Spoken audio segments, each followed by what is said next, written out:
What's up YouTube, this is URC Shadow, and today we're going to be looking at the mission everybody's heard about, Rooftop Rumble.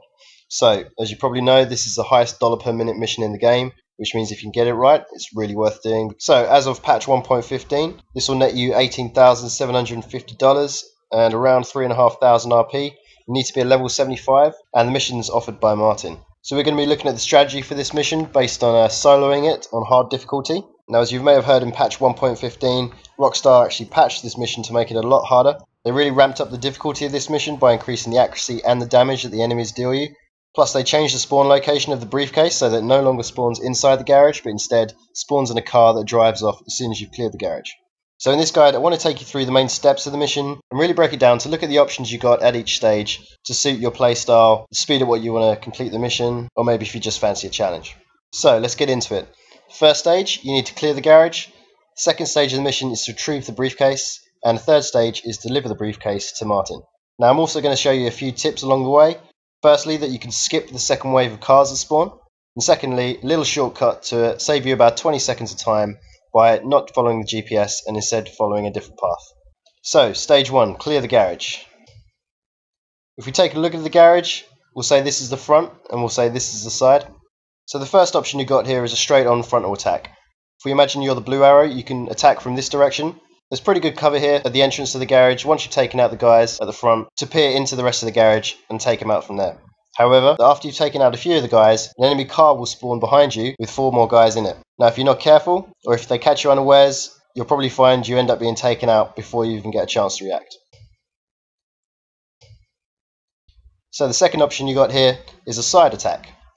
Instead of taking out the guys at the front, you can drive around to the side. There's like a flower bed or a bush that you can jump onto and get a good look inside from the side of the building. Again, the enemy car is going to spawn with 4 guys in it, but on top of that, you're also going to get this pincer movement of guys streaming out of either side of the garage, so unless you can shoot in 3 directions at once, this will be quite a challenge.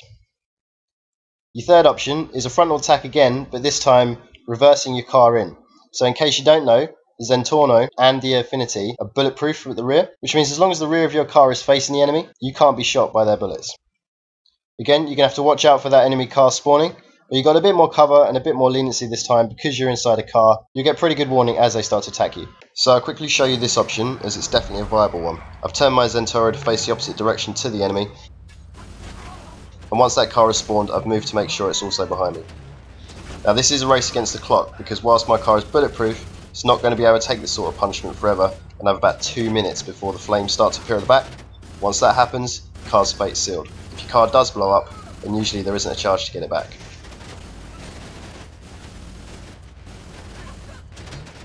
Here I'm using the AP pistol with its pretty essential extended clip upgrade. And notice how I'm blowing up the cars with just my pistol. Click the annotation on the screen now to see how I do that in one of my other videos. So you'll notice I still have 100% health and armour after having cleared the garage.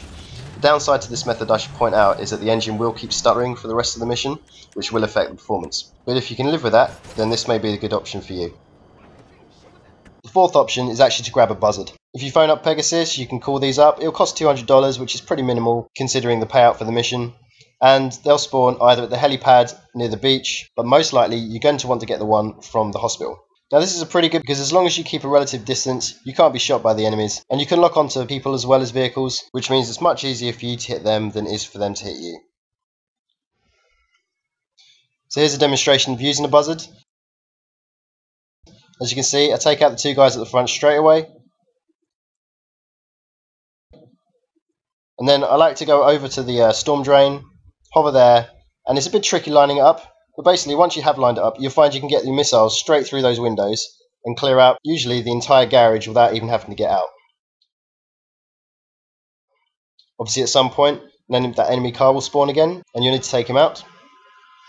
And every now and then, some guys will stream out the side of the garage, just as if you're attacking it from the side on foot. Because you're in the buzzard and can easily take a distance and lock on with missiles, you're pretty safe. So whilst this option requires you to have a buzzard, requires you to be pretty good at flying it, and requires you obviously to be a certain level and have paid the amount for the buzzard, it can be a viable option. You can also take out that second wave of cars pretty easily to get some extra RP without too much risk at all to the mission. However, a downside with this option is that chasing the enemy car with Briefcase later on may prove to be a bit challenging the buzzard, as you're going to have to land ahead of the car and take him out through the windscreen. It's not impossible, in fact it's relatively easy, however it does add an extra layer of complexity. So the final option I'm going to show you, and I think this one's the best and I prefer to use this one, is called the front to back method. Here you're going to want to approach where this blue arrow has come from, you're going to want to run over the two guys at the front and then continue all the way around past the side to the back of the garage. From there, it's relatively easy to take out the guys in the garage just as in the front, but you haven't got the added danger of the enemy car spawning. It will spawn, but the guys will get out the car and then come through from the front of the garage, the end result being there are just a few more enemies inside the garage for you to take out. So because I think this is the best one, let's look at this in more detail. So here I am starting the mission. Obviously I'm going to grab my car, do a 180, and then hug the wall and take out the two guys as I go past.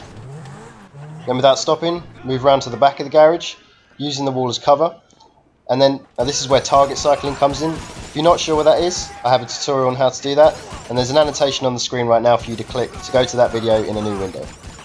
So, use the target cycling. I'm just going to take out a few guys at a time before going back in cover. As you can see, they hit pretty hard and they hit pretty quick. So the secret here is to just duck in and out of cover, taking out a few guys at a time, whilst you're in cover, lining up and getting ready and choosing your targets for the next round. And as you can see, relatively quickly, the garage is empty, including the occupants of the car that spawned on the other side. Now here I've got two guys left, which I'm just going to run in and quickly pick off with a shotgun. And then as soon as I've killed everyone in the garage, I'm running straight back to my car for the next step. So let's look at that next step, retrieve the briefcase. So if we look at the garage from a side-on angle, two cars full of guys are going to appear and make their way towards the garage, following this path and this path. Now this area in blue is what I refer to as a safe area, and if you can get there before these cars get to the garage, then you'll be pretty safe.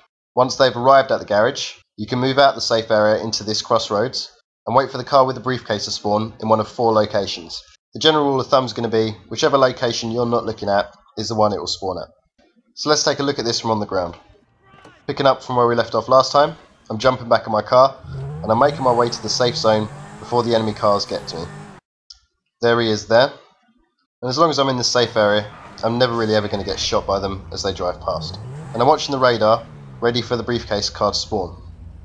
As soon as it spawns, I'm going to give chase.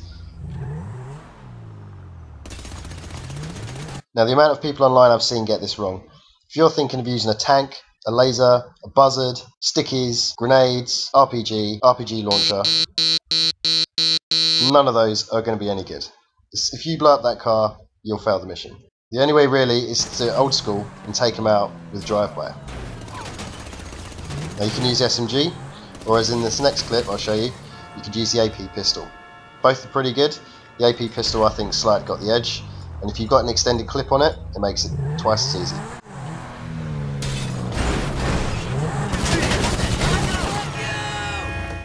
Now if you took option 4 earlier with the buzzard, let's have a look at how you'd handle the next bit. So we've cleared the garage. We can actually take out the second wave of cars rather than hiding in the safe zone, simply because you're a buzzard and you have missiles. So after blowing up these 2 cars, circling back around, I'm keeping the missiles on so it'll lock onto the enemy car, just so I can see where it is. However, of course I'm not going to fire, because I'll fail the mission. I gave him a quick strafe with the machine gun. I've yet to see that actually work properly. But the key here is I'm going to want to land in front of the car so that I can jump out and take him out before he goes past me. Now there's no weapon better for taking out people through a windscreen than the assault shotgun. However, at long distance I find the bullpup rifle slightly has the edge.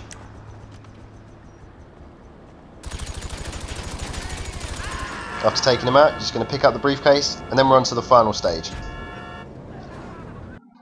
Delivering the case. Picking up where we left off with the buzzard, just going to jump back in and simply fly to Martin's. So I mean there's one advantage here of using the buzzard is that it is actually faster return than by using a car. Of course you've got the added time delay of getting the buzzard in the first place, and for that reason the car is faster overall.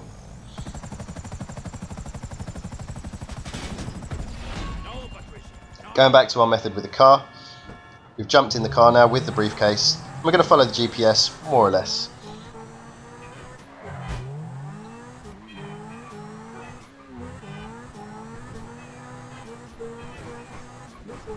Now, as we're racing through the hills, there'll become a certain point where we've got a decision to make. The GPS is going to tell us to go right, but we're going to want to go left. I've timed both routes, and you save about 15 to 20 seconds by not taking the GPS route, which doesn't sound a lot, but if you're grinding this mission, repeating it over, that means some pretty good time saving. So here's the point where you need to stop following the GPS, and you want to head left. And then after you've done that, you want to take this next tight left, which again the GPS isn't going to show you to go down. After that, it's pretty much home free. So I hope you guys found the video useful. If you did, please don't forget to like and subscribe. And don't forget to check out my other videos. I've got other mission strategies, speedruns, and a whole series of tips and tricks videos such as combat rolling, target cycling, and firing from blind cover. Cheers guys, thanks for watching.